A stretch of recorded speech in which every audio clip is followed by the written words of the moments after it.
Last turn पे आपको relation बता दिया था, क्यों? आज हम लोगों को पढ़ना है potential due to dipole. Heading डाल लें।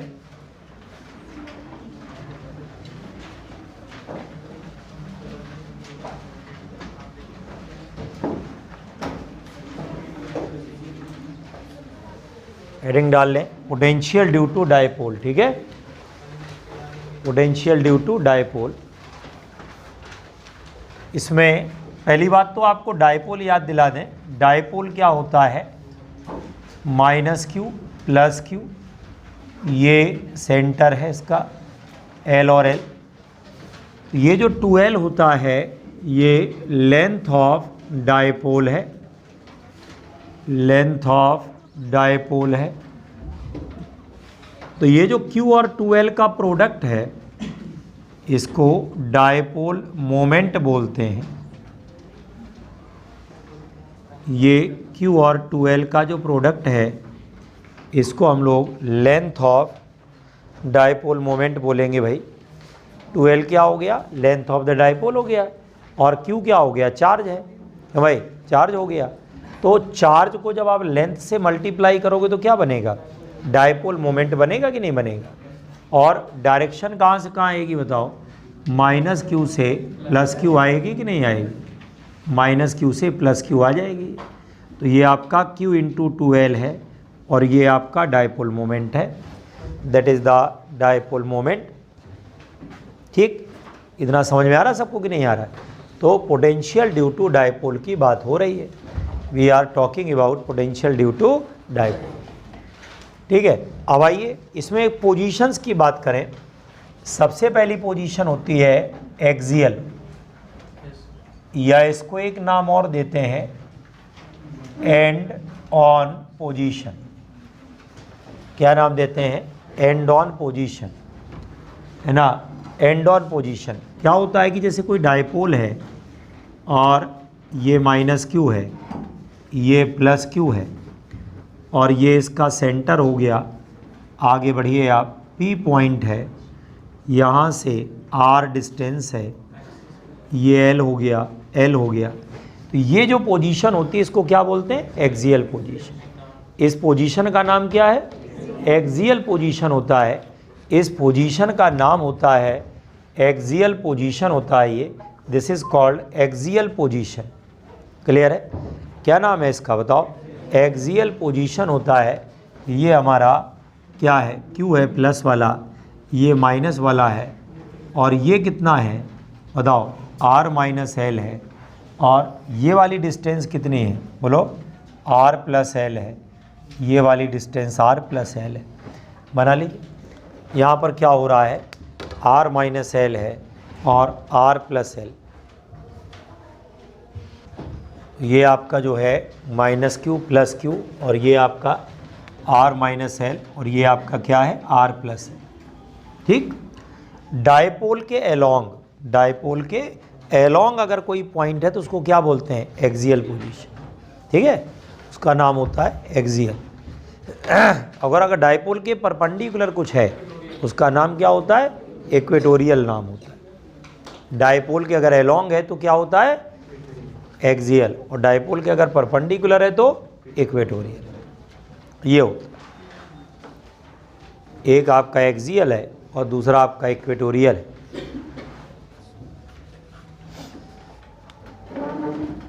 अब यहाँ एक काम करिएगा, लेट V1 है ड्यू टू प्लस Q, तो V1 बराबर है K और Q अपॉन R माइनस है। ठीक, और V2 क्या है? ये आएगा माइनस, ये V2 ले लेना ड्यू टू माइनस Q। ठीक, तो V2 क्या मिलेगा? ये मिल जाएगा minus K Q upon R plus L। बात को समझ लो, माइनस Q से कितना दूर है? R plus L, plus Q से कितना दूर है? R माइनस L, है कि नहीं? यहाँ पर क्या हो रहा है? ये आपका V1 हो गया है और ये आपका क्या हो गया है? V2 हो गया है। दोनों आपस में ऐड करो तो V बराबर मिलेगा V1 प्लस V2। V कितना मिलेगा? V1 प्लस V2 मिलेगा कि नहीं मिलेगा? V बराबर है V1 प्लस V2, ठीक। V बराबर किसके है, V1 प्लस V2। ऐड कर दो दोनों को। पॉजिटिव चार्ज का पॉजिटिव पोटेंशियल, नेगेटिव चार्ज का negative potential, because potential is a scalar quantity. Potential is a scalar quantity. जो पोटेंशियल हमारी है वो स्केलर क्वांटिटी है। पोटेंशियल इज स्केलर क्वांटिटी, ठीक। एक आपका V1 हुआ और दूसरा कौन सा हो गया, V2 हो गया। अब दोनों को आपस में ऐड कर दो तो ये आएगा K और Q और 1 upon R minus L minus 1 upon R plus L. ये आएगा K और Q R square minus L square. तो ये आया R plus L minus R plus L. R R cancel है तो ये आएगा K और 2QL आएगा upon R square minus L square. देख लो।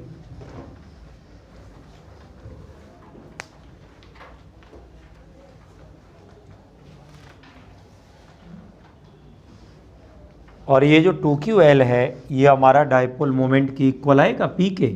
तो V का क्या फॉर्मूला है, K और P upon R square minus L square. तो ये वैल्यू आ जाएगी K P upon R square minus L square.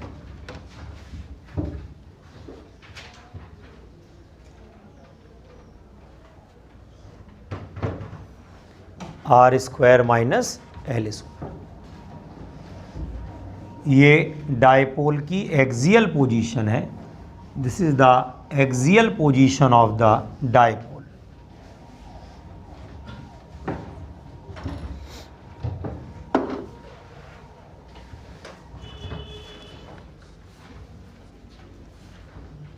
अब अगर R की जो वैल्यू है वो very very greater than L है, R is very very greater than L, R L से ज़्यादा है, R is very very greater than L। तो यहाँ से V क्या मिलेगा, K और P upon R square. V का फॉर्मूला है K और P अपॉन R स्क्वायर। या हम लिख सकते हैं V इन्वर्सली प्रोपोर्शनल किसके, R स्क्वायर। V हमारा inversely proportional to R square.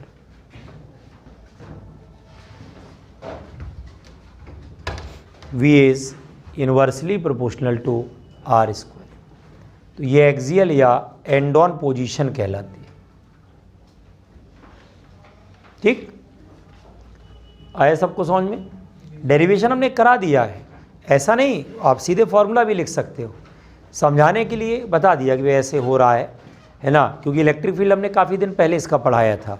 अगर लगातार में दोनों पढ़ाते तो बताने की ज़रूरत नहीं थी, लेकिन क्या है बहुत दिन हो गए तो हमने कहा पूरा बता देते हैं। R minus L R plus L, जब हम लोगों ने इलेक्ट्रिक फील्ड डिराइव किया था तब भी ऐसे किया था, ठीक है ना। लेकिन काफ़ी टाइम हो गया इसलिए हमने उसको पूरा रिवाइज करा दिया।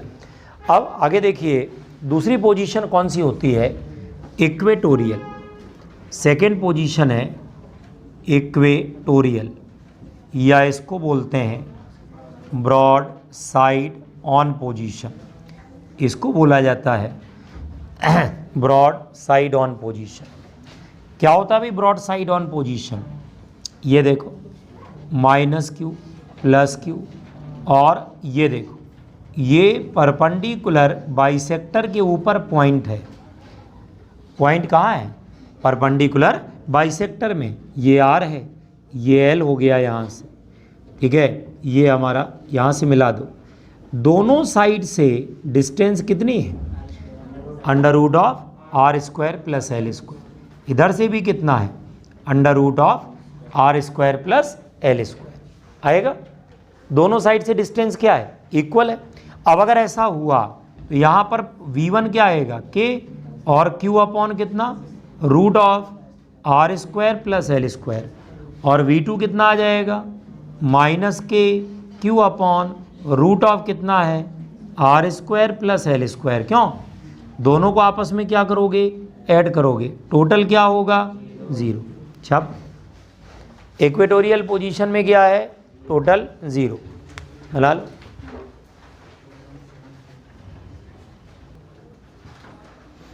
V equals to 0 equatorial position है, यह इसको ब्रॉड साइड ऑन पोजीशन भी कहते हैं, that is called broad side on position.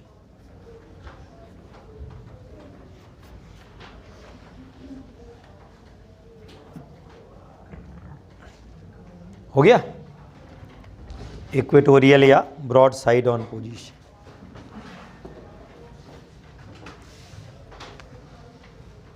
तीसरा होता है जनरल पोजीशन।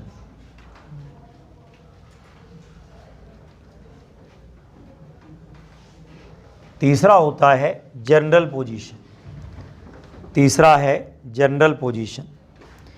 और जनरल पोजीशन क्या है कि जैसे यहाँ पर आपने इसको लगाया, ये माइनस क्यू है, ये प्लस क्यू है ना, और यहाँ से ये देखो, ये एंगल आपने थीटा ले लिया, यहाँ पर पॉइंट पी है। अब आपको वहाँ पर निकालना है कितना पोटेंशियल होगा, ठीक है, यहाँ पर आपको निकालना है कि पोटेंशियल कितना होगा। तो इसका जो तरीका होता है, बेसिकली मेथड क्या होता है इसका, कि हम लोग इसमें डायपोल मोमेंट के कंपोनेंट तोड़ सकते हैं। ये देखो, ये डायपोल मोमेंट हो गया ऐसे, माइनस क्यू से कहाँ होता है, प्लस क्यू। अब आप इसके कंपोनेंट तोड़ लीजिए। एक कंपोनेंट क्या आएगा, पी कॉस थीटा, और दूसरा क्या आएगा बोलो, पी साइन थीटा आएगा। एक पी कॉस थीटा हो गया और दूसरा वाला क्या हो गया, पी साइन थीटा हो गया कि नहीं हो गया। तो अगर यहाँ पर पी कॉस थीटा के रिस्पेक्ट में देखा जाए, अगर p cos थीटा के रिस्पेक्ट में देखा जाए, with respect to p cos theta, अगर p cos थीटा के रिस्पेक्ट में देखा जाए तो कौन सी पोजीशन है, एक्सियल पोजीशन है। क्यों, with respect to p cos theta कौन सी पोजीशन है, एक्सियल है। तो v1 कितना निकलेगा बताओ, k, और p cos theta upon r square होगा कि नहीं होगा। क्यों, p cos थीटा के रिस्पेक्ट में कौन सी पोजीशन है, एक्सियल है। तो अगर एक्सियल पोजीशन है तो क्या मिलेगा, के पी कॉस थीटा अपॉन क्या होगा, आर स्क्वायर। और with respect to P sine theta अगर आपको निकालना है तो कौन सी पोजीशन होगी, इक्वेटोरियल आ जाएगी। तो V2 की वैल्यू क्या आ जाएगी, 0। इक्वेटोरियल में क्या होता है, 0। एक्सियल में क्या होता है, पी अपॉन आर स्क्वायर क्या होता है। तो यहाँ पर हम लोगों ने वही तो किया है, पी की जगह क्या लिख दिया है, पी कॉस थीटा, क्योंकि p cos थीटा के रिस्पेक्ट में कौन सी position, axial. p sin theta के रिस्पेक्ट में इक्वेटोरियल, ब्रॉड साइड ऑन है, इक्वेटोरियल हुई कि नहीं हुई। तो p sin थीटा का पोटेंशियल 0 और p cos थीटा की वजह से कितना होगा, ये आएगा k p cos theta upon क्या है, r स्क्वायर। आएगा कि नहीं आएगा। अब आप दोनों को आपस में क्या करोगे, ऐड करोगे। v बराबर क्या है, v1 प्लस v2, दोनों को ऐड कर देना। तो दिस इज k और p cos theta upon are square, छाप लो। ये आ रहा समझ में कि नहीं आ रहा है। तो ये वैल्यू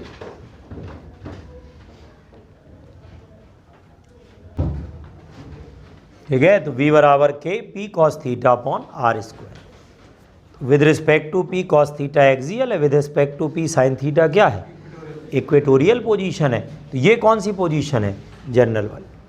हो गए। तो तीनों पोटेंशियल समझ में आ गए कि नहीं आ गए, कोई परेशानी हो तो बताओ, ठीक है। देखो इस चैप्टर में मैं पहले दिन से बोल रहा हूँ, कॉन्सेप्ट के बाद फॉर्मूला भी याद रखना जरूरी है। बहुत सारे चैप्टर होते हैं जिनमें कॉन्सेप्ट से काम चल जाता है, फॉर्मूला भूल भी गए तो कोई खास फर्क नहीं पड़ता। जैसे मैकेनिक्स है, बोलो मैकेनिक्स है, जैसे आपने मोशन इन 1D पढ़ा, समझ में आ रहा है, v equal to u plus a t, s equal to u t plus half a t square, v square minus u square equal to 2a, खत्म चैप्टर, बात खत्म। और क्या करना उसमें, अब सवाल लगाओ। आ रहा समझ में कि नहीं आ रहा है, न्यूटन से law, F equals to ma, खत्म। अब क्या करोगे उसमें, जान दोगे। समझ में आ रहा है कि नहीं आ रहा है। तो कुछ चैप्टर ऐसे होते हैं जिनमें फॉर्मूले होते ही नहीं, जैसे ऑप्टिक्स है, रे ऑप्टिक्स है, अब मिरर पढ़ रहा है 1/v प्लस 1/e 1/f, खत्म। नहीं समझ में आ रहा, अब उसमें करना कुछ है ही नहीं है भाई, प्रैक्टिस ही तो करनी है, सवाल लगाने हैं, प्लस माइनस का ध्यान रखना है, इतना ही तो करना है। क्लियर हो रहा है कि नहीं हो रहा है भाई। अगर आपको उतना क्लियर हो गया तो काम बन गया। यहाँ पे क्या है, डायपोल अलग है, रिंग अलग है, ये पॉइंट चार्ज अलग है, स्फीयर अलग है, हॉलो अलग है, सोलो अलग है, सॉलिड अलग है। यहाँ तो बड़ी समस्या है, और इधर का उधर चला गया भाई साहब तो मामला गड़बड़ हो गया। और हर चीज़ देखो डिराइव भी नहीं एग्जाम टाइम पे कर सकते हैं। हम कहेंगे नहीं भाई इस कॉन्सेप्ट समझ लो और वहाँ दिक्कत हो तो डिराइव कर लेना। आप कहोगे सर ऐसा काम क्यों बता रहे हो, पता चला जितनी देर में तुम डिराइव करोगे 4 क्वेश्चन तुम्हारे दूसरे सब्जेक्ट के कर सकते हो। भाई मान लो तुमसे फिजिक्स का नहीं हो रहा है कोई क्वेश्चन, कोई बात नहीं, क्यों इमोशनल हो रहे हो, उतना टाइम उस सब्जेक्ट को दे दो जिसका तुम्हें आता है। भाई अब दिक्कत तब होती है जब किसी में कुछ नहीं आता है, प्रॉब्लम तब होती है ना। और तुम कहोगे नहीं ऐसा नहीं है, तो हमको पता है किस किस में आता है किस में नहीं आता है। आ रहा समझ में कि नहीं आ रहा है, ठीक है ना। तो इतना तो अपने को चेहरा देख के समझ में आ जाता है कि किस बच्चे को किस सब्जेक्ट में प्रॉब्लम है। भाई एक्सपीरियंस है तो हर चीज़ का है। तो मेरे कहने का मतलब ये है कि कुल मिलाकर के डिराइव करने की सलाह हम कभी नहीं देते आपके एग्ज़ाम टाइम में। समझ में आ रहा है कि नहीं आ रहा है, बोलो। डिराइव करने की सलाह हम कभी आपको एग्ज़ाम टाइम में नहीं देते हैं। हम कहते हैं कॉन्सेप्ट समझ लिया बहुत अच्छी बात है, अगर उसके बाद फॉर्मूला याद कर लो बहुत कायदे से, उसके ऊपर न्यूमेरिकल लगा लो, प्रैक्टिस कर लो। जब तक आप फार्मूला के न्यूमेरिकल की प्रैक्टिस नहीं होगी तब तक कॉन्सेप्ट सीखने का कोई फ़ायदा नहीं। मैंने आपको एक बार बताया था, याद है, CFN याद है, कॉन्सेप्ट फार्मूला न्यूमेरिकल। नीट में ये इंपॉर्टेंट होता है, जेई में ये इंपॉर्टेंट होता है। कॉन्सेप्ट से सीधे न्यूमेरिकल आता है, उसमें फार्मूला इंपॉर्टेंट नहीं होता है, क्योंकि टाइम की कोई कमी नहीं होती है ना। टाइम बहुत होता है, ठीक है, बहुत टाइम। क्वेश्चन की संख्या कितनी है, 20-22 आते हैं, पता है कि नहीं। जेई एडवांस की बात कर रहा हूँ, कितने आते हैं, 20, एक में 22 आते हैं। 2 पेपर होते हैं, पेपर 1 पेपर 2। अब बताओ टाइम कितना है, 3 घंटे का है, 60 क्वेश्चन करने हैं। लेकिन समस्या क्या, होने नहीं है, नहीं समझ में आ रहा है। 50 तो जो कर लेगा वो तो टॉप कर देगा, जाने कहाँ पहुँचेगा। आ रहा समझ में, करना 10 ही 15 क्वेश्चन है, 20 है ना, बहुत ज़्यादा कर लेगा, 30 क्वेश्चन कर लेगा जेई एडवांस में, इससे ऊपर ना करो। है कौन सा नीट का, 50 क्वेश्चन। नीट की बात नहीं, मैं जेई की बात बताऊँ। तो जेई वाले बच्चों को कॉन्सेप्ट हम लोग सिखा देते हैं, कह देते बेटा अपने आप कर लेना। अब जितने टाइप के न्यूमेरिकल करना हो कर सकते हो, कॉन्सेप्ट टाइम की कमी नहीं, फार्मूला आप डिराइव कर सकते हो वहाँ पे। हम लोग भी मैथ्स बैकग्राउंड के रहे हैं, एग्ज़ाम दिया है तो हमको पता टाइम की कोई कमी नहीं रहती है, होने नहीं पे क्वेश्चन, है ना। कई क्वेश्चन तो होते हैं जिनमें यही नहीं समझ में आता चैप्टर कौन सा है, तो बड़ी बुरी स्थिति होती है। इसलिए उसमें जो है हम ज़्यादा डिटेल पे नहीं जाएंगे। आपके उसमें क्या है, होड़ लगी है 720 में 720 लाने की होड़ लगी है। आप करो पेपर टफ है, रो रहे हो, वहाँ 720 कैसे आ गए, वो भी तो बायो स्टूडेंट है, वो कौन सा मैथ्स वाला आगे वहाँ अवतरित हुआ है। मेरी बात नहीं समझ रहे हो आप, इसको गंभीरता से नहीं ले रहे हो बात को। आपको लग रहा है कि नहीं ये मजाक चल रहा, मजाक नहीं, बहुत गंभीर बात है। होड़ लगी है, 700 नंबर से ऊपर कितने हैं, 100 बच्चों के आसपास है। अब आप बताइए, होड़ लगी है, और आप समझो मेरी बात, आप इस बात को समझो, होड़ लगी है। जिन बच्चों के 700 से नंबर ऊपर हैं, इनफैक्ट उस सारे फिजिक्स में क्या होंगे, लगभग 170, 175, 180 ऐसे होंगे, इससे नीचे तो नहीं होंगे। अब वो भी तो बायो के स्टूडेंट हैं, क्यों नहीं आप समझ रहे हो, क्यों नहीं मेहनत कर रहे हो। आपको कब अंदर से आत्मा जागृत होगी, ये आत्मा खत्म ही हो गई है? शरीर और मन बचा है केवल, आत्मा खत्म, ऐसा ना करो। है मेरा कहने का मतलब, प्रैक्टिस करो कुल मिला करके, आप भी स्कोर बढ़ाओ। और प्रैक्टिस करने का तरीका, फार्मूला समझने के बाद उस फार्मूले पे जितने मैक्सिमम क्वेश्चन लगा सको, जिस भी जगह से मिले, जिस किताब से मिले, जिस सोर्स से मिले। बाहर निकलो तो कई टेस्ट सीरीज़ के पेपर बांटा करते हैं, वो भी ले लो, उसको भी लगा डाला करो। फ्री में मिले, हम लोगों की कहावत है ब्राह्मणों में, दान की बछिया के दांत नहीं देखे जाते हैं। समझ में आ रहा है कि नहीं आ रहा है, तो उसमें कोई दिक्कत की बात नहीं है। आपको पेपर किसी कंपनी का मिले, हम मना नहीं करेंगे, ले लो, लगाओ उसको बैठ करके, है ना, प्रैक्टिस ही तो होगी, कौन सा अपना नुकसान होना है। क्लियर हो रहा है कि नहीं हो रहा है। तो इसलिए जो है आप स्कोर बढ़ाइए। जितने लोग भी ये कहते नहीं हमारा ये कमज़ोर, क्या ये रोने वाली है बात, रोज़ की रोज़ लेके बैठ जाते हो, ये सब ना किया करो, ठीक है। और कहना कठिन है आसान है, तो मैं तुरंत बोलूँगा कि वो जो बच्चे लाए हैं वो भी तो बायो स्टूडेंट थे, उनका भी फिजिक्स में इंटरेस्ट नहीं था। बोलो, मैंने तो इंटरव्यू बोला था, आप देख सकते हैं यूट्यूब में इंटरव्यू पढ़ा है, उस बिटिया ने भी बोला उसका फिजिक्स में इंटरेस्ट नहीं था, लेकिन नंबर तो 180 आए हैं। हाँ, 720 में 720 है तो फिजिक्स में 180 होंगे। मेरी बात समझ रहे हो ना। इंटरेस्ट किसी का नहीं होता है, बायो स्टूडेंट में किसी का फिजिक्स में इंटरेस्ट नहीं होता है। लेकिन आप ये कहो कि इस वजह से नंबर नहीं आपके आ रहे, तो आप गलत कर रहे हो, झूठ बोल रहे हो। समझ में आ रहा है कि नहीं आ रहा है। आपका इंटरेस्ट नहीं है वो मैंने मान लिया, बायो स्टूडेंट का इंटरेस्ट किस में, फिजिक्स में नहीं होता है, तभी उसने बायो ली है, कॉमन सी बात है। तो मेरे कहने का मतलब, लेकिन नंबर तो आ सकते हैं, तो इसलिए मेहनत करिए, ये सब बहानेबाजी छोड़िए। चलिए अब उसके बाद आइए next, potential due to charge ring, heading डालिए।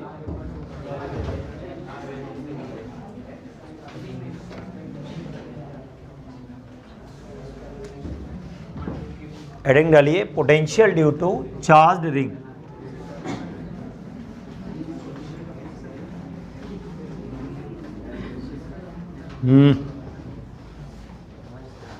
अब आइए charge ring, potential due to charge ring.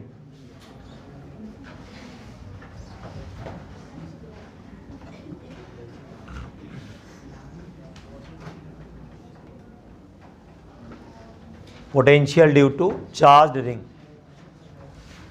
Charge ring का जो पोटेंशियल है वो हम लोगों को निकालना है। जैसे ये रिंग है, ये पॉजिटिव चार्ज की रिंग है, बात मत करो, और Q चार्ज है, X डिस्टेंस है, R रेडियस है, ये पॉइंट P है। अब यहाँ से देखो, इसको मिला दो ऐसे, ये क्या है, under root of R square plus x square. Under root of क्या है, R स्क्वायर प्लस, हर तरफ से सेम डिस्टेंस है ना, तो यहाँ जो पोटेंशियल आपको मिलेगा के Q upon under root of R square plus x square, काम खत्म हो गया, है कि नहीं। और x बराबर 0 कर देना, सेंटर पे आ जाओगे, के Q अपॉन R, तो सेंटर पर फील्ड 0 होता है और पोटेंशियल 0 नहीं होता है। आ रहा समझ में, सेंटर पर क्या होता है, फील्ड 0 होता है लेकिन पोटेंशियल 0 नहीं होता है। तो V बराबर है के Q upon under root of R square plus x square.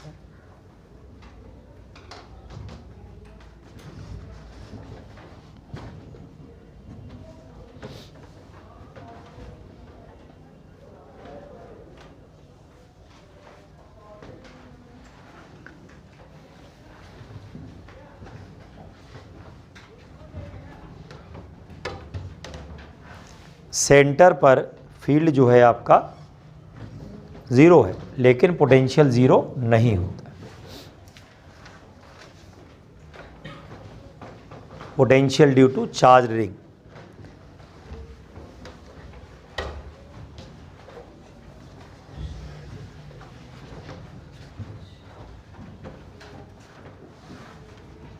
हो गया। अब जैसे एक रिंग है, ये आपने एक रिंग बनाई हुई है और इस पर आपने पॉजिटिव चार्ज लिया, यहाँ से इस रिंग के ऊपर आपने पॉजिटिव चार्ज लिया और ये इन्फिनिटी से आपने एक चार्ज को इधर की तरफ प्रोजेक्ट कर दिया, है ना, इधर की तरफ आपने प्रोजेक्ट कर दिया ऐसे। इन्फिनिटी से ये चार्ज आ रहा है, इसको आपने इधर की तरफ क्या किया है, प्रोजेक्ट किया है, ठीक है। इन्फिनिटी से चार्ज आ रहा है इसमें। अब यहाँ पर इसकी वेलोसिटी v है। इनका कहना है कि बताइए मिनिमम वेलोसिटी कितनी होगी, मिनिमम, है ना, v पूछ रहा है, so that it crosses the centre, it crosses the centre, ये हमारा सेंटर को क्रॉस करे, so that it crosses the centre. ये किसको क्रॉस करे बताओ, सेंटर को क्रॉस करे, क्लियर है, किसको क्रॉस करे बताओ, सेंटर को क्रॉस करे, so that it crosses the centre. ये हमारा सेंटर को क्रॉस करे, ये पूछ रहा है। मिनिमम वैल्यू v की पूछ रहा है, so that it crosses the centre. जो चार्ज पार्टिकल है ये किसको क्रॉस करे, सेंटर को क्रॉस करे।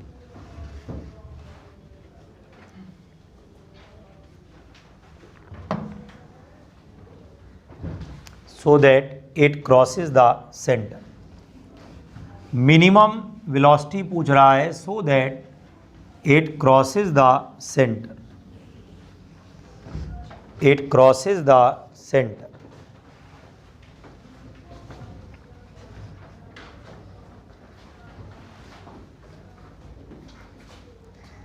अब जब भी कभी मिनिमम की बात हो तो आप ये समझो कि हम सेंटर तक इसको पहुंचा देंगे। क्यों?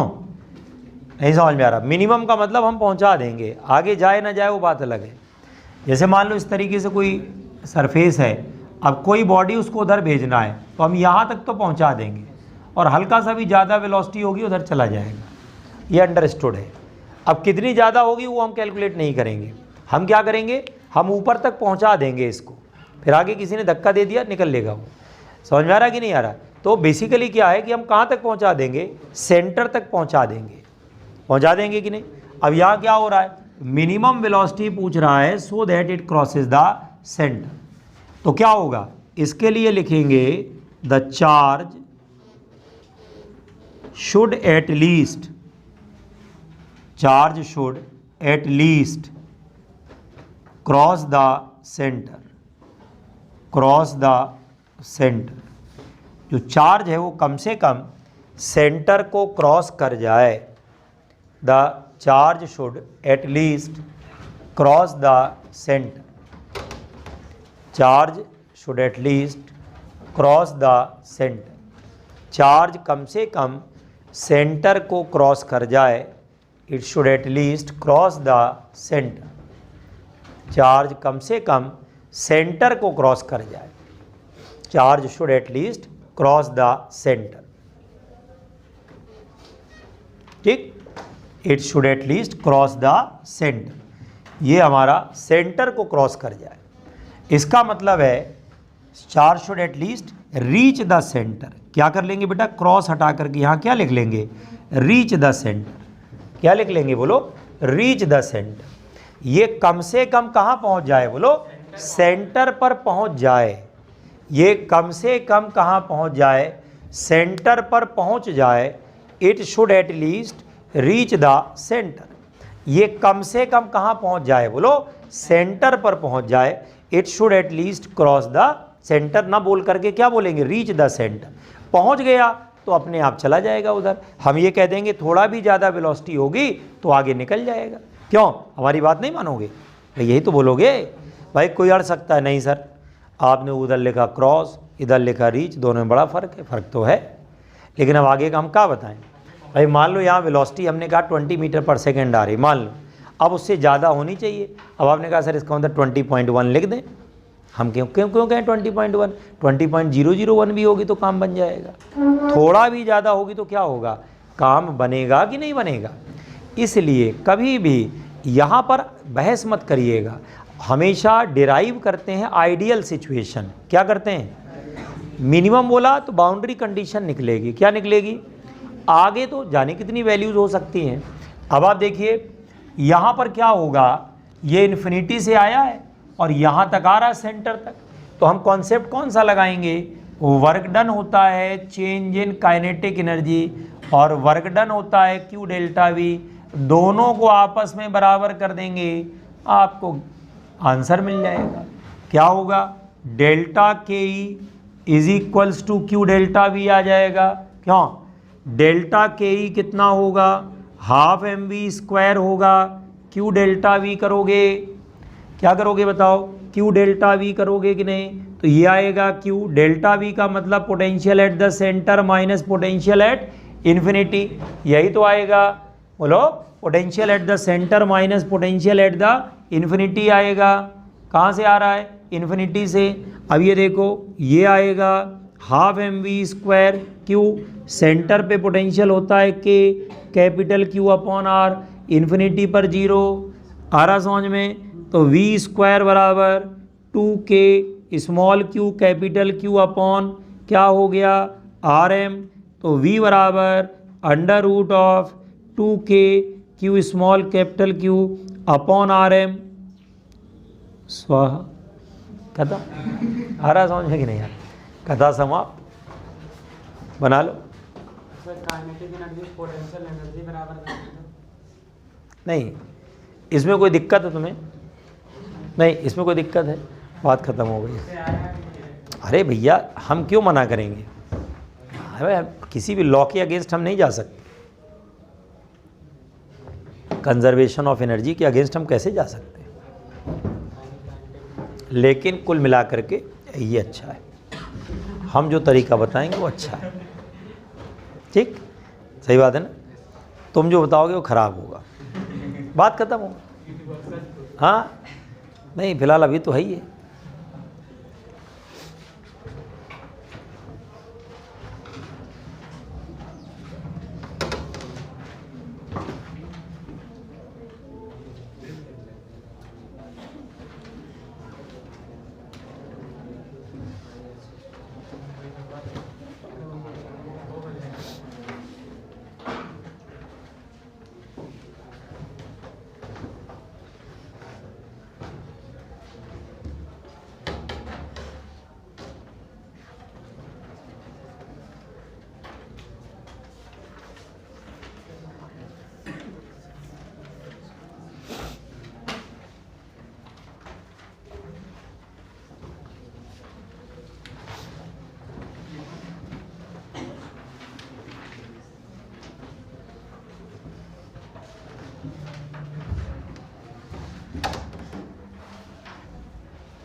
समझ में आ गया, 2k small q capital q upon R है, ये वैल्यू है यार।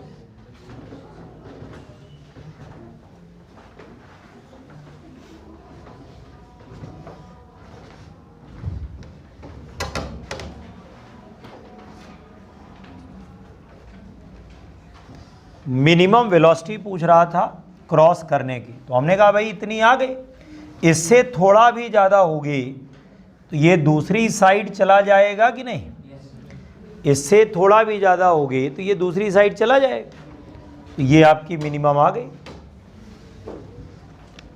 अब आइए नेक्स्ट क्वेश्चन, एक रिंग ये है और एक रिंग ये है, ये Q1 है ये Q2 है, और दोनों के सेंटर के बीच की डिस्टेंस R है, दोनों के सेंटर के बीच की डिस्टेंस क्या है, R है, और दोनों की रेडियस भी R है, आमने सामने रखी है, कुछ फीलिंग आई है, दोनों के सेंटर के बीच की डिस्टेंस R, तो ऐसे रखी है आमने सामने, 3D है कि नहीं, ऐसे नहीं रखना है, ऐसे रखना है, सेंटर के बीच की डिस्टेंस क्या है, ऐसे तो कभी R हो ही नहीं पाएगी, क्योंकि R इधर तो 2R आ जाएगी, तो एक दूसरे के क्या है, सामने रखी है, कैसे रखी है, सामने। अब क्वेश्चन ये कह रहा है कि इसका सेंटर O मान लो, इसका O डैश, तो कह रहा है कि O से कहाँ, O डैश एक Q चार्ज को ले जा रहे हैं, किसको ले जा रहे हैं, बताओ वर्क डन कितना है, क्वेश्चन हो गया, कितना छोटा क्वेश्चन है, a charge Q, charge Q is taken from O to O dash, find work done. Charge जो है O से कहाँ ले जा रहे हैं, O डैश ले जा रहे हैं, बताइए वर्क डन कितना होगा, what is the value of work done, what is the value of work done,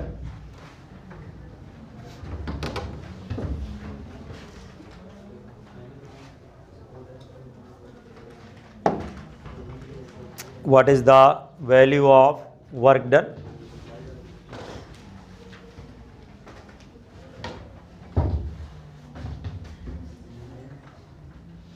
what is the value of work done,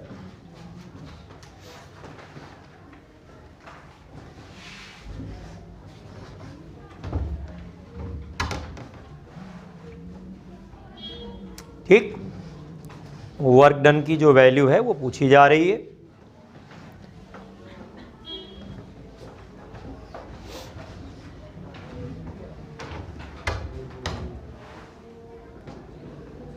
अब देखिए ध्यान से, कौन सा कॉन्सेप्ट लगेगा यहाँ, W इक्वल्स टू क्या होता है, Q डेल्टा V होता है, डेल्टा V मतलब फाइनल माइनस इनिशियल आ जाएगा, है फाइनल माइनस इनिशियल, तो W बराबर हो गया Q डेल्टा V, तो ये आ गया VO dash minus VO, final minus क्या हो गया, इनिशियल हो गया, तो VO डैश माइनस क्या हो गया, VO आ गया कि नहीं आ गया। अब बाद वाले पॉइंट का क्या पोटेंशियल होगा, O डैश की बात हो रही है K और Q2 अपॉन R, ये देखो ये जो O डैश पॉइंट है ना, बोलो ये Q2 का सेंटर है और Q1 से कितनी दूरी पर है, ये है R√2 आएगा कि नहीं आएगा, Q1 से कितनी दूर है ये R√2 आएगा। भाई दोनों लोग मिलके पोटेंशियल डेवलप करेंगे ना, पोटेंशियल जितने लोग होते हैं आस पड़ोस में सब मिलके करते हैं, सबका कंट्रीब्यूशन होता है कि नहीं होता है। तो यहाँ क्या हो गया बताओ, Q2 अपॉन क्या है, बोलो R हो गया, और यहाँ से कितना दूर है ये R√2 है, बोलो समझ में आ रहा है कि नहीं आ रहा है। तो यहाँ कितना मिलेगा, K तो बाहर हो गया, और Q2 अपॉन R प्लस क्या होगा Q1 अपॉन R√2 आएगा कि नहीं आएगा। VO डैश बराबर क्या आएगा कि Q2 upon R plus Q1 upon क्या है, बोलो R√2 आएगा कि नहीं आएगा, Q1 अपॉन R√2 आएगा, आ जाएगा Q2 upon R Q1 upon R√2 आएगा, बोलो सही है कि नहीं है। अब आओ VO बराबर क्या है K, और अब ये देखो पहले इसको लिख लो VO डैश वाले को,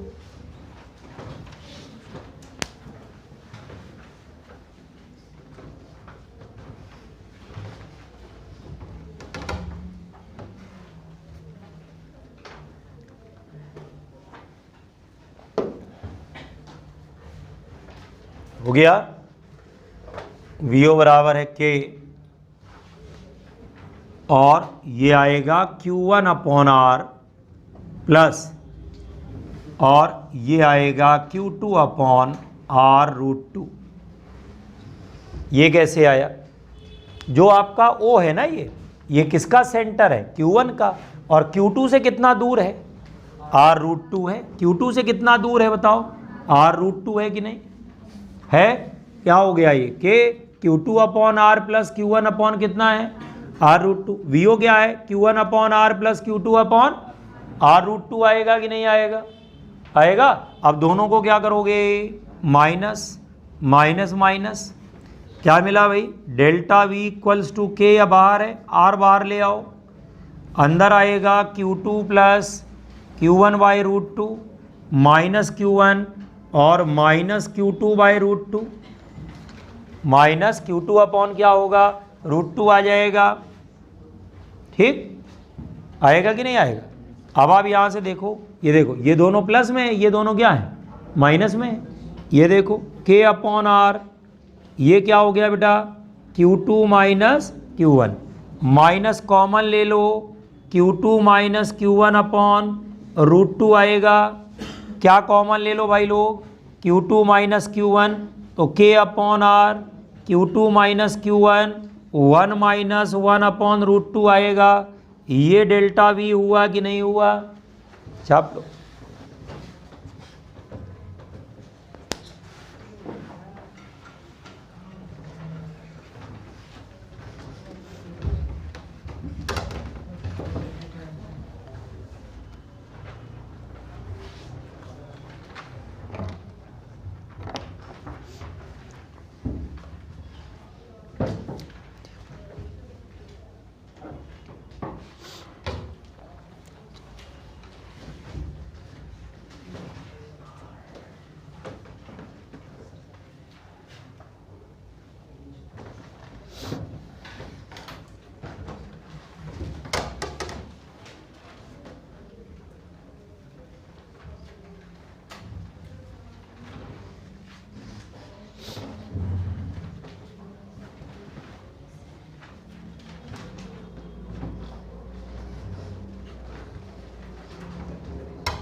हो गया, charge Q is taken from O to O dash, find work done, find work done. तो देखो डेल्टा V निकालो पहले, तो डेल्टा V निकालने के लिए O डैश निकालो, ओ डैश में देखो Q2 का सेंटर है, ये है कि नहीं ओ डैश, तो Q2 अपॉन आर, और Q1 से कितना दूर है R√2, हो गया भाई। Q1 का सेंटर है और Q2 से कितना दूर है R√2, माइनस कर लो। अब यहाँ थोड़ा ध्यान रखिएगा, ऑप्शन देख के आंसर लिखना है, तो हमें Q2 माइनस Q1 करना है कि Q1 माइनस Q2 करना है, ये ऐसे नहीं पता चलेगा, ये ऑप्शन को देख के पता चलेगा। भाई हमने तुरंत लिख दिया Q2 माइनस Q1, हो सकता है उसमें Q1 माइनस Q2 के टर्म्स में हो, तो उसी हिसाब से माइनस करिएगा फिर, ठीक है। तो Q2 माइनस Q1 1 माइनस 1/√2, अब इसको किससे मल्टीप्लाई कर दोगे, स्मॉल q, आंसर आ गया, बात खत्म। डेल्टा V निकाल लिया। अब ये वर्क डन कितना आ रहा है, जो वर्क डन हमको मिल रहा है दैट इज Q है ना, और K, और ये आ रहा है Q2 minus Q1 upon R, और ये आएगा 1 माइनस 1/√2, ये आंसर हो गया इसका, है ना, ये वैल्यू। तो जैसा ऑप्शन होगा उसी हिसाब से हम लोग चेंज करेंगे इसको। तो ये क्वेश्चन IIT में आया है, जेईई एडवांस का क्वेश्चन है, पुराना है, अभी का नहीं, बहुत पुराना है, तो रिपीट भी हो सकता हो गया हो किसी एग्ज़ाम में, आपकी प्रीवियस ईयर की बुकलेट में ज़रूर दिया होगा। तो ये दो क्वेश्चन ऐसे हैं जो रिंग को समझने के लिए पर्याप्त हैं। एक में हम लोगों को क्या था, वेलोसिटी निकालनी थी, और एक में क्या निकालना है, वर्क डन। लेकिन आपने ध्यान से देखा होगा एक ही फॉर्मूले है जो दोनों पे लग रहा है, W equals to Q delta v. कौन सा लग रहा है, W equals to Q delta v. तो अगर आपसे पूछे मोस्ट इंपॉर्टेंट चीज़ क्या है, तो कहोगे W इक्वल्स टू क्या है, क्यू डेल्टा। याद रहेगा, इस फॉर्मूले की बहुत कायदे से प्रैक्टिस कर लेनी है। W इक्वल्स टू क्या कर लेना है बेटा, क्यू डेल्टा वी कर लेना है, W बराबर हमको क्यू डेल्टा वी कर लेना है। आ रहा समझ में कि नहीं आ रहा, ये जो फॉर्मूला है इसकी हमको प्रैक्टिस कायदे से कर लेनी है। मिटा दें भाई लोग, कहाँ पे बताओ, ये तो K अपॉन R हमने कॉमन ले लिया, पहले वाले से क्या मिला, Q2 अपॉन Q1/√2, दूसरे वाले में दोनों माइनस हो गए कि नहीं हो गए। अब हमने क्या किया, Q2 माइनस Q1 को एक साथ लिख दिया, और इन दोनों में माइनस कॉमन ले लिया, तो Q2 माइनस Q1 आ जाएगा। ये है, क्योंकि माइनस का Q2 था ना, तो हमने माइनस को कॉमन लेना पड़ेगा, नहीं लेना पड़ेगा तभी हो पाएगा। नहीं किया है, बेईमानी, लिख लो।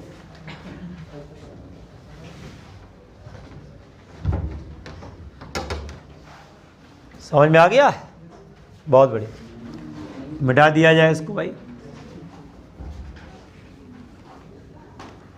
सबने नोट कर लिया। एक बात देखो, जो भी क्वेश्चंस हैं टेक्निकल वाले खासकर, उनको घर में कम से कम एक बार अपने आप से करिएगा, ना बने फिर पूछिएगा, आदत डालिए, अगले टर्न पे फिर पूछ लो। कौन सा वहाँ कोई शर्म आ रही है ना, समझ में आ रहा है कि नहीं आ रहा, कोई ऐसी बात तो है नहीं कि नहीं भैया आपसे क्वेश्चन पूछ लिया तो कोई बेइज्जती हो जाएगी, है ना। अब अगला सेंटेंस नहीं बोलेंगे, लेकिन हमारा कहने का मतलब है कि आप पूछ तो सकते हो ना, अगले दिन पूछ लो कि भाई ये वाला दोबारा बता दो, दोबारा बता देंगे, ठीक है ना। फिर उसके बाद आगे बढ़ेंगे, जो चीज़ ना समझ में आए आज की, कल फिर पूछ लो, एक बार रिवीजन भी हो जाएगा, फिर आगे बढ़ेंगे। आपने नहीं पूछा तो हमने मान लिया समझ में आ गया, फिर हम लोग आगे बढ़ जाते हैं। आप जो है पूछ लिया करो, सर ये दोबारा बता देंगे, तीसरी बार बता देंगे, है ना। जब तक क्लियर ना हो जाए आगे मत बढ़ा करो। चलिए, तो पोटेंशियल ड्यू टू क्या हो गया भाई, चार्ज रिंग। पहला किसका हो गया भाई, डायपोल का हो गया, दूसरा किसका हो गया, चार्ज रिंग का हो गया। तीसरा जो स्ट्रक्चर है वो कौन सा है, हाँ, चार्ज स्फीयर। हेडिंग डाल लीजिए, potential due to charge sphere, potential due to charge sphere. अब इसमें भी पहला क्या होता है, हॉलो स्फीयर। पहला होता है हॉलो स्फीयर, या इसको बोला जाता है स्फेरिकल शेल। हॉलो स्फीयर बोलते हैं, या इसको बोला जाता है स्फेरिकल शेल।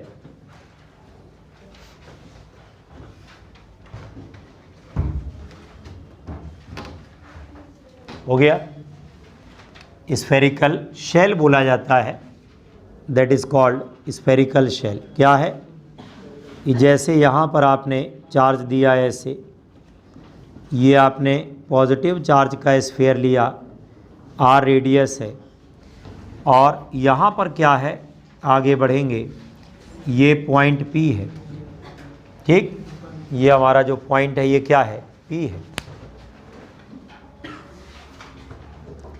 हॉलो स्फीयर या इसको बोलते हैं स्फेरिकल शेल।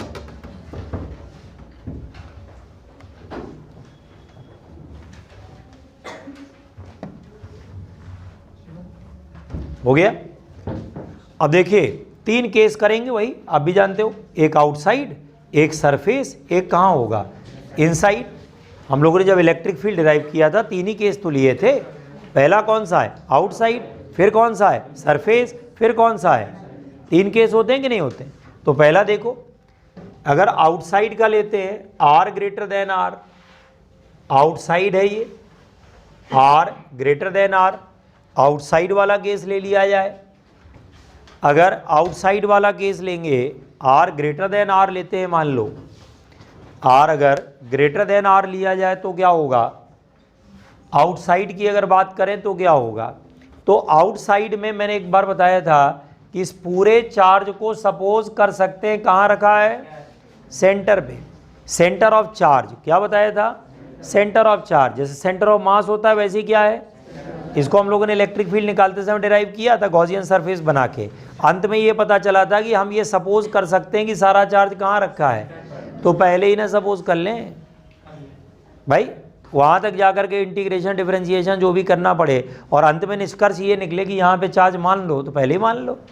क्यों इतनी मेहनत कर रहे हो, समझ में आ रहा है कि नहीं आ रहा है। तो यहाँ पर हम लोगों ने क्या किया, सारा का सारा चार्ज कहाँ पर मान लिया रखा हुआ है, बोलो, सेंटर पे रखा हुआ है ना। सारा चार्ज कहाँ रखा हुआ है, सेंटर पे रखा हुआ है।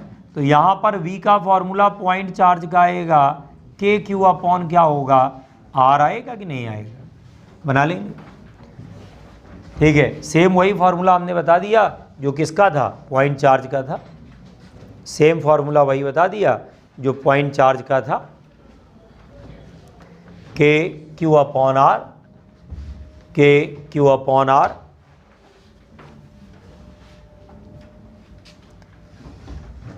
आर इक्वल्स टू आर, ये है ऑन द सरफेस।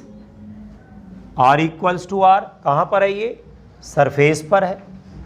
अगर सरफेस पर है तो V बराबर है K और Q अपॉन आर। V बराबर है K और Q अपॉन आर। V बराबर है K और Q अपॉन आर। ठीक, आगे आइए, R less than R. R less than R मतलब क्या होता है, इनसाइड। जब आप अंदर जाएंगे तो इलेक्ट्रिक फील्ड क्या होगा, ज़ीरो। इलेक्ट्रिक फील्ड ज़ीरो होगा तो पोटेंशियल अंदर कांस्टेंट होगा, ध्यान रखिए, ज़ीरो नहीं होगा। क्या होगा, यह हमें ज्ञान कहाँ से प्राप्त हुआ, dV का फॉर्मूला क्या होता है, minus E dot D R होता है। अगर आपने ज़ीरो कर दिया तो ये भी तो ज़ीरो होगा, और किसी भी क्वांटिटी का चेंज ज़ीरो है तो वो क्वांटिटी क्या होती है, कांस्टेंट। तो एक बात हमेशा के लिए याद कर लो, अगर कहीं पर इलेक्ट्रिक फील्ड ज़ीरो है तो पोटेंशियल का चेंज ज़ीरो होता है। क्या ज़ीरो होता है, याद रहेगा। अब अगर पहले से पोटेंशियल वहाँ ज़ीरो है तो ज़ीरो रहेगा, अगर पहले से ज़ीरो नहीं था जो है वो रहेगा। बात को समझ रहे हो। इलेक्ट्रिक फील्ड ज़ीरो होने का अर्थ क्या है कि वहाँ पर पोटेंशियल का चेंज ज़ीरो होगा। क्या ज़ीरो होगा, और चेंज का मतलब अगर पहले से कुछ है तो बाद में भी तो वही रहेगा। अगर पहले से कुछ है तो क्या है, बाद में भी तो वही रहेगा। चेंज जीरो होने का मतलब है परिवर्तन नहीं होता है। बोलो, चेंज जीरो होने का मतलब है परिवर्तन नहीं होगा, कुछ भी नहीं बदलने वाला है। जो जहाँ है वहीं का वहीं रहेगा, जो जहाँ है वो वहीं का वहीं रहेगा। तो V बराबर है के क्यू अपॉन आर आएगा, और वो अंदर भी रहेगा। तो इसका मतलब जो V इनसाइड होगा और V सरफेस होगा, दोनों आपस में बराबर आएंगे कि नहीं आएंगे, दोनों आपस में बराबर आएंगे। क्यों, कहीं पर अगर इलेक्ट्रिक फील्ड जीरो है इसका मतलब चेंज जीरो होता है, पोटेंशियल जीरो नहीं होता है, पोटेंशियल का चेंज जीरो होता है। बात को समझ लो, पोटेंशियल का चेंज जीरो होता है। और इसका अगर आप लोग ग्राफ बनाते हैं तो ग्राफ कैसे बनता है, ये V हो गया, ये R हो गया, और ये देखो ये ग्राफ ऐसे बनेगा, ये सरफेस तक जाएगा, फिर ये हाइपरबोलिक हो जाएगा। ये ग्राफ कैसा हो जाएगा, हाइपरबोलिक हो जाएगा।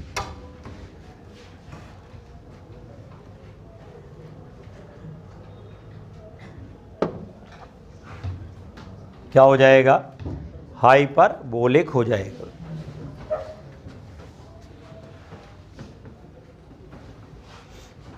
हॉलो स्फीयर और दूसरा आपका spherical shell.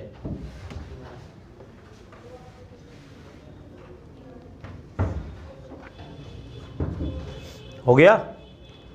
V inversely proportional to R के है, V is inversely proportional to R।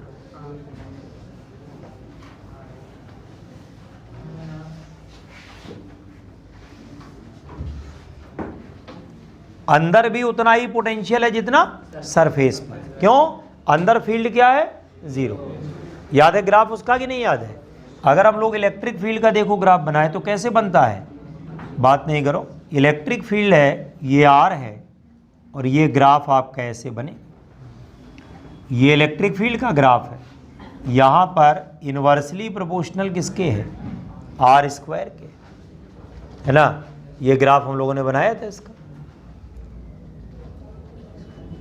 एक बात और देखिए, यहां पर जो चार्ज दिया गया है वो सरफेस पर दिया गया है। कहां दिया गया है, तो कौन सी वाली डेंसिटी लेंगे, सरफेस चार्ज डेंसिटी। यहां पर लेंगे सिग्मा। सिग्मा होता है चार्ज अपॉन एरिया, होता है सिग्मा क्या होता है, चार्ज अपॉन एरिया। तो यहां से Q बराबर क्या मिलेगा, सिग्मा इंटू 4 पाई R स्क्वायर। सिग्मा इंटू 4 पाई क्या होगा, R स्क्वायर होगा। तो ये आपका Q बराबर हो गया सिग्मा इंटू 4 पाई R स्क्वायर। अब आप इसमें सिग्मा के टर्म्स में भी ले सकते हैं इसको। अगर आप इस वाले फॉर्मूले में सिग्मा के टर्म्स में लिखें तो कैसे लिखेंगे, पहले वाले में देखिए, अगर आप सिग्मा की एंट्री करा दें तो 1/4 pi epsilon not sigma into 4 pi R square upon small r हुआ। 4 पाई कैंसिल है, क्या मिलेगा भाई, sigma R square upon epsilon not R। हो गया कि नहीं हो गया। अगर आप इसमें सिग्मा की एंट्री करा दें, सिग्मा होता है सरफेस चार्ज डेंसिटी, इसको बोला जाता है सरफेस चार्ज डेंसिटी। इसको बोलते हैं surface charge density.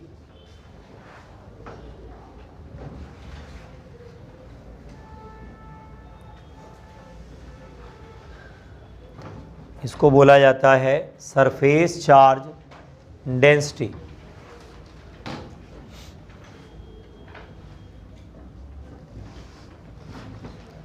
Sigma R square upon epsilon not R in terms of sigma।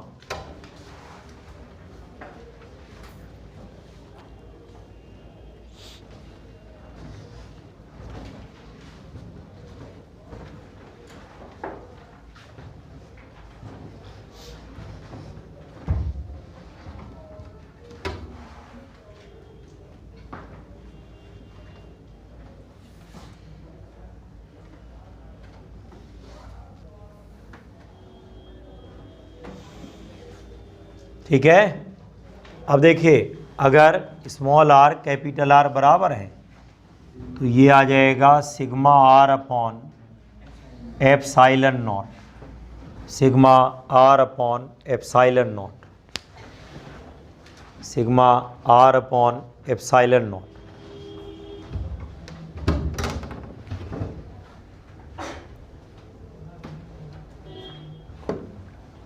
ठीक है, sigma R upon epsilon not. तो V बराबर है K Q अपॉन R, तो ये आ जाएगा sigma R upon epsilon not. वही अंदर होगा, है ना। अगर आप इनसाइड निकालोगे तो भी कितना आएगा, sigma R upon epsilon not आई है। तो आपको दोनों तरीके से यूज़ करना पड़ सकता है, इन टर्म्स ऑफ सिग्मा भी आ सकता है, इन टर्म्स ऑफ क्यू भी आ सकता है, दोनों तरीके से क्वेश्चन आ सकते हैं। क्लियर हो रहा है कि नहीं? सिग्मा के टर्म्स में भी आ सकता है और क्यू के टर्म्स में भी आ सकता है। क्लियर हो रहा है कि नहीं हो रहा है? अब अगर मान लीजिए सॉलिड स्फीयर है, सॉलिड स्फीयर का मतलब होता है यूनिफॉर्मली चार्ज्ड स्फीयर। क्या होता है भाई? Uniformly charged sphere. ठीक, लिख लिया इसको, आराम से लिख लीजिए, कोई जल्दी नहीं।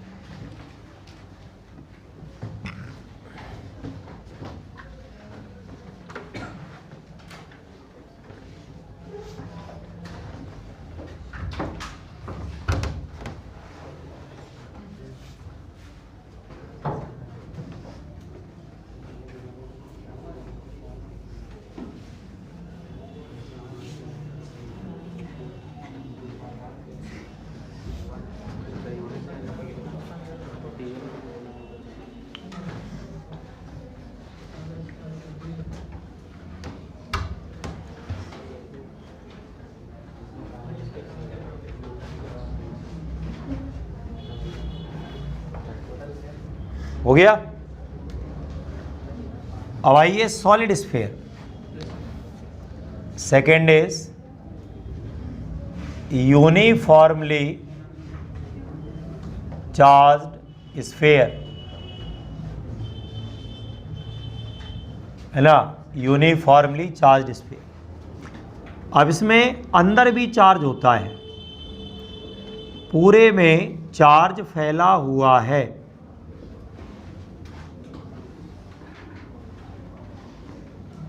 कैपिटल आर क्यू चार्ज है और ये स्मॉल आर है, ये है। ठीक है, तो ये चार्ज आपका फैला हुआ है, स्मॉल आर है। ठीक, यहाँ पर क्या हो रहा है, स्मॉल आर की value greater than capital R outside. Same यही फॉर्मूला रहेगा, इसमें कोई चेंज नहीं होगा। फिर वही बात, सेंटर ऑफ चार्ज कहाँ होगा? सेंटर पर ही तो होगा। सेंटर ऑफ चार्ज कहाँ होगा? सेंटर पर ही तो होगा, चाहे हॉलो हो या सॉलिड हो। क्या फ़र्क पड़ता है? क्यों? अगर हॉलो है तो भी कोई दिक्कत नहीं, और अगर सॉलिड है तब भी क्या है, कोई प्रॉब्लम नहीं। तो अगर हॉलो है या सॉलिड है तो सेंटर तो वहीं रहेगा, centre will not change. Centre change करेगा क्या? नहीं करेगा ना। तो यहाँ पर क्या हो गया भाई, तो ये वाला हो गया, ये वाला सेम हो गया, सिग्मा वाला हटा दीजिएगा। अब इनसाइड की समस्या है, अंदर कितना होगा, क्योंकि ये चेंज हो जाएगा। नोट कर लीजिए, पहले इतना डायग्राम बना लीजिए।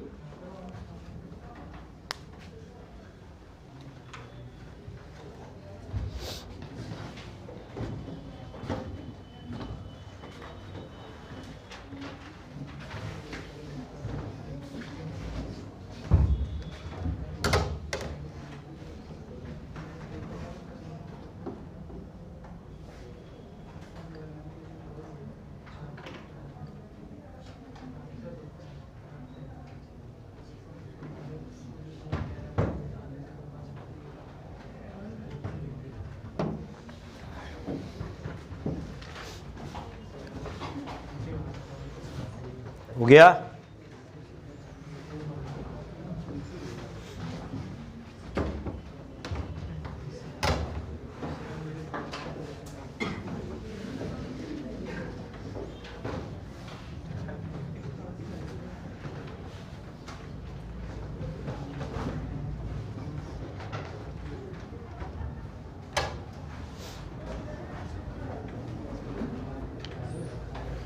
तो आपका हो गया ये, दो हो गए। अब आइए inside, R less than R, inside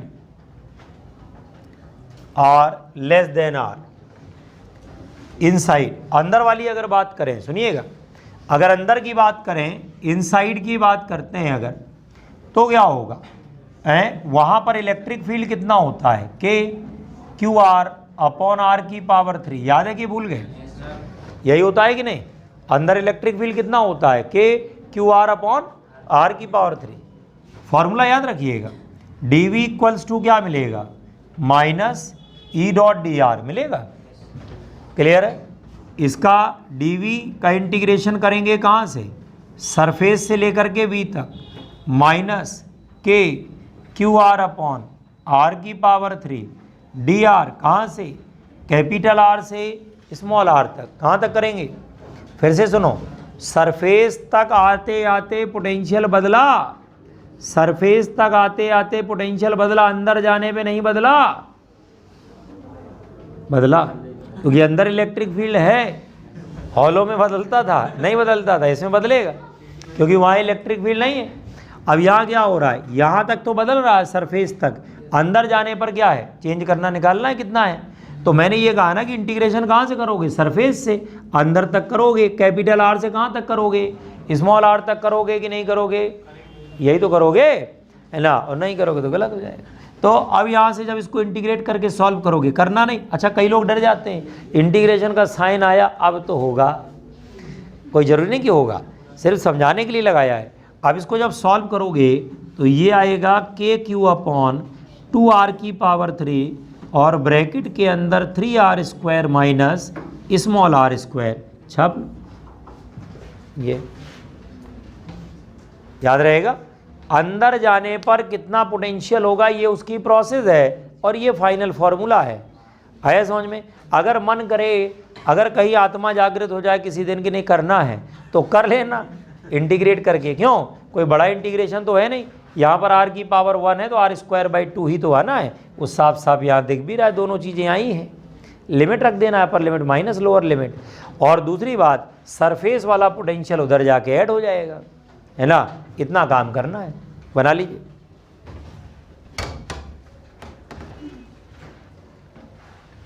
क्या घूर रही हो उसको, लिख लो।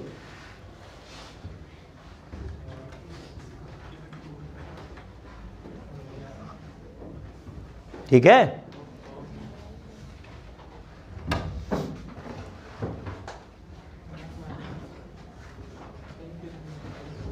क्या हुआ, कौन, क्यों भाई, हाँ,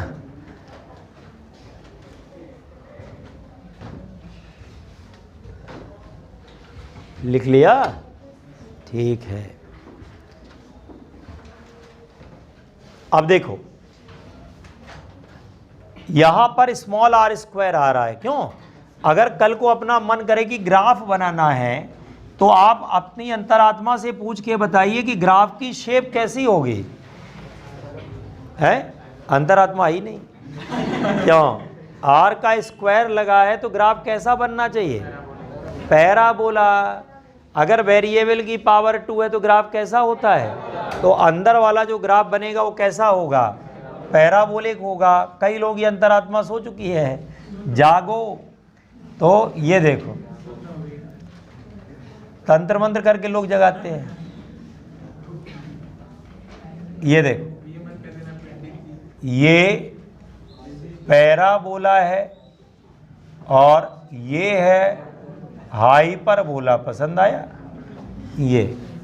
अब सुनो ध्यान से, अगर आप सेंटर पे जाओगे तो सेंटर पे स्मॉल आर 0 करोगे और जैसे ही 0 करोगे 3r स्क्वायर और इन दोनों में r स्क्वायर कट जाएगा, क्या मिलेगा, सेंटर का पोटेंशियल मिलेगा के क्यू अपॉन आर इंटू 3/2 होगा।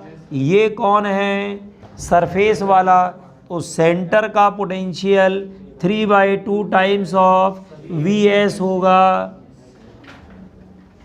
नहीं होगा, तो बढ़ गया कि नहीं, सरफेस के पोटेंशियल का 1.5 गुना है, 3/2 मतलब 1.5 गुना होता है। अंदर जाने पर, हमसे पूछो, अंदर जाने पर पोटेंशियल क्या है, बढ़ता है, बढ़ता है कि नहीं बढ़ता है, क्या पूछना बोला अंदर जाने पर पोटेंशियल क्या है, बढ़ जाता है। फिर से सुनो, यहाँ पर फॉर्मूले में सेंटर के लिए स्मॉल आर क्या करोगे, 0, तो ये देखो आर स्क्वायर से गया तो 3/2 आ गया कि नहीं आ गया। और ये देखो, ये वाला तो सरफेस का था और साथ में क्या लगा दिया बोलो, 3/2 लगा दिया है। 3/2 कहाँ से आया, वो यहाँ से आया, ये 3 और नीचे वाला 2 अच्छा वही पूछ रही थी, मत पूछा करो, छोटी दुकान से सामान नहीं खरीदना चाहिए, ब्रांडेड दुकान से खरीदो, हमसे पूछो, ठीक है। 3/2 टाइम्स ऑफ VS, सरफेस के पोटेंशियल का 3/2 टाइम्स, और ये चीज़ ग्राफ में दिख रही है, ये सरफेस, ये सेंटर बढ़ गया कि नहीं बढ़ गया। अंदर वाला ग्राफ पैराबोलिक है और बाहर वाला क्या है, हाइपरबोलिक। इस वाले में है ना ज़्यादातर ग्राफ पूछ लेता है ना, मोस्ट ऑफ दी केसेस में क्या पूछ लेता है, ग्राफ पूछ लेता है वो, तो ग्राफ बना के उसको दिखा देंगे। और एक बात और दिमाग में रख लेंगे कि भाई अंदर जाते हैं तो इलेक्ट्रिक फील्ड घटता है, पोटेंशियल बढ़ता है, क्यों भाई बोलो, इलेक्ट्रिक फील्ड क्या होता है, डिक्रीज़ करता है, और क्या होता है, पोटेंशियल बढ़ जाता है। तो अंदर जाने पर पोटेंशियल की वैल्यू बढ़ती है, पोटेंशियल इंक्रीज़ करता है। 3/2 टाइम्स है, ग्राफ है। हॉलो स्फीयर में अंदर कांस्टेंट होता है, सॉलिड में कांस्टेंट नहीं होता है। सॉलिड स्फीयर को यूनिफॉर्मली चार्ज्ड स्फीयर भी कहा जाता है ना। और सॉलिड स्फीयर कभी भी कंडक्टर का नहीं होगा। अगर कंडक्टर है, भले ही सॉलिड दे दिया जाए, वो कैसे बिहेव करेगा, हॉलो के जैसा। क्यों, सारा चार्ज कहाँ चला जाएगा, सरफेस पर। कंडक्टर के अंदर चार्ज रह नहीं सकता है, क्योंकि चार्ज रहेगा तो फील्ड क्रिएट करेगा, और कंडक्टर के अंदर फील्ड होता नहीं है। तो उसकी मजबूरी है कि वो बाहर निकल के आए। क्यों, उसकी मजबूरी है कि वो बाहर निकल कर के आए। है मजबूरी कि नहीं, वो बाहर निकल के आएगा ही, अभी नहीं आएगा, कल निकलेगा, निकलेगा, इंतज़ार करो। क्यों, सही बात है ना। तो ये जो है कुल मिलाकर के ये। तो आप बताइए, पोटेंशियल समझ में आ गया, सारे फॉर्मूले क्लियर हैं कि नहीं। ये बड़ा एक्स्ट्रा काम इस चैप्टर में है ना। इलेक्ट्रिसिटी वगैरह में पहले फार्मूला समझाना पड़ता है। अब दिक्कत है, फार्मूला कोई पूछता नहीं है, किसी भी एग्ज़ाम में नहीं आता। अब सवाल लगाने पड़ेंगे, डबल काम है। अभी आप दूसरे चैप्टर पढ़ेंगे हम लोग, ऑप्टिक्स जब जाएंगे, तो वहाँ फार्मूले की कोई टेंशन है नहीं, सबको पहले से पता है। हम बताएंगे भी तो आदमी कहेगा मत बताओ। और यहाँ क्या है, सर कितना भी बता दो, सर बेसिक्स नहीं क्लियर है। अब दिक्कत क्या है, वो फार्मूला बताओ, अब कल भूल जाता है। अब जब वो भूल जाता है, कई लोग तो याद ही नहीं रखते कि ये पढ़ाया भी था, है ना। अब सोए वाले बैच में पढ़ा रहे थे, एक चीज़ बोली तो एक बच्ची तुरंत पढ़ने पलटने लग गई। हमें पता था, ढूंढ रही है पढ़ाया कि नहीं पढ़ाया, मिल जाए ना पढ़ाया हो तो भाई साहब देखो सर आपने तो पढ़ाया नहीं, फार्मूला कैसे लगा दिया। क्यों, तो बेसिकली क्या है, ये चैप्टर फार्मूला बेस्ड है, तो फार्मूले आपको याद करने पड़ेंगे। और फार्मूला याद करने का पुराना तरीका है, कौन सा फार्मूला, रटो नहीं, क्वेश्चंस लगाओ। क्या करो, क्वेश्चन लगाओ। जितने ज़्यादा क्वेश्चन लगाओगे, मैंने एक बार ये बात बताई थी, मैंने कहा था फार्मूले रटे नहीं जाते हैं। क्यों, फार्मूले रटे, वरना पता क्या होगा, किसी का R² किसी दूसरे R² में चला जाएगा, होगा कि नहीं होगा। तो ये काम कभी ना करना, जीवन में फार्मूला मत याद करना। अगर तुमने फार्मूला याद किया, बैठ करके रटा, तो दुर्घटना के लिए स्वयं जिम्मेदार हो। चलिए, तो आज इतना रखें, चलिए।